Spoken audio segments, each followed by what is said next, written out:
Rajdeep, your thoughts? You've got Yashwant here saying that the Congress decisively in the lead. He actually anticipates that as we come closer to polling day, the Congress's margin over the BJP will actually grow, because in his survey, people are suggesting a very strong desire for change. You know, Rahul, Karnataka is one of those states where I would hesitate to stick my neck out, simply because if you look at the last 5 elections, 3 have thrown up hung assemblies and the margins are very low, and Karnataka is a very strange state. Last time, you will recall, Congress actually got higher vote percentage than the BJP, but the BJP actually got more seats. In fact, it's one of the few states where our exit poll also went slightly awry as a result. And in Karnataka, because the caste equations vary so sharply from region to region, Mumbai, Karnataka's politics is very different to that of old Mysore, and I believe these are the 2 critical regions that will decide Karnataka. Very difficult to predict. The one thing one can say, and I think Yashwant's numbers suggest that, is that there is anti-incumbency. You know, there is more than the usual normal anti-incumbency this time in Karnataka.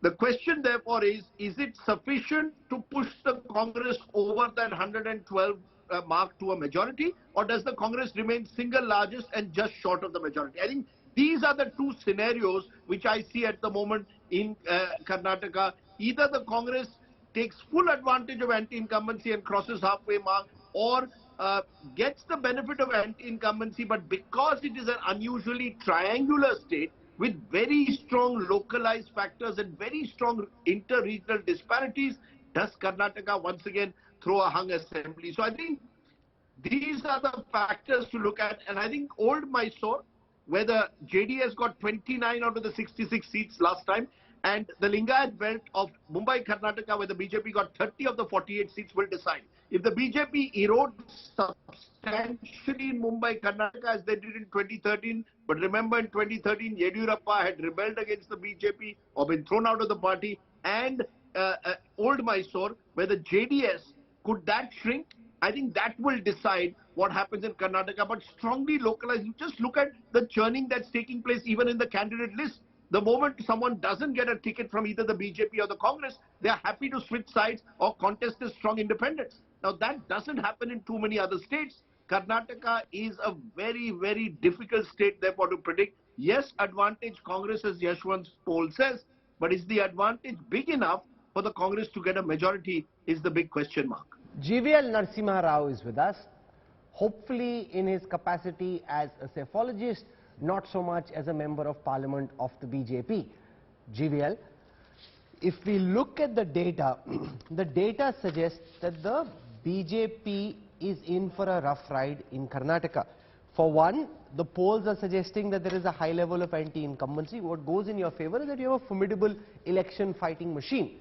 However, conversely, once voters start expressing frustration in polls, Yashwant Deshmukh argues, as you come closer to the polling day, the advantage in the favor of the opponent against the government actually starts increasing. Would that then suggest that the BJP is in for a rough ride on the 13th of May? Certainly, I think you cannot go by conventional wisdom, Rahul, because conventional wisdom often gets you wrong. Because the BJP has been in government for 5 years, because we had not obtained a majority in the last election or in any election before. So pollsters would tend to err on the side of caution. Therefore, they would, I think Congress always looks like a formidable party in Karnataka because they have presence in all regions of the state. As Rajdeep mentioned, in the last election also, the Congress polled 2%, almost 2 percentage points more than the BJP, but secured 24 less seats. And that happens all the time. It's not this was not a fluke election. This was not a election that's not out of the ordinary. This is how elections happen.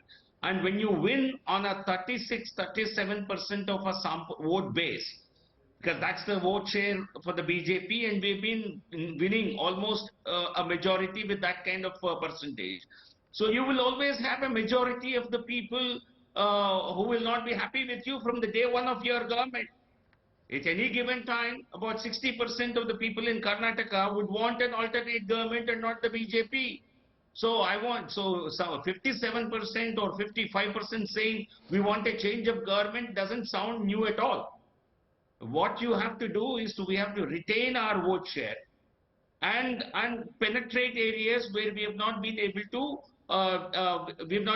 to ensure victories. For us, getting a majority is our target, not to emerge as a single largest party that we anyway are going to be without a doubt.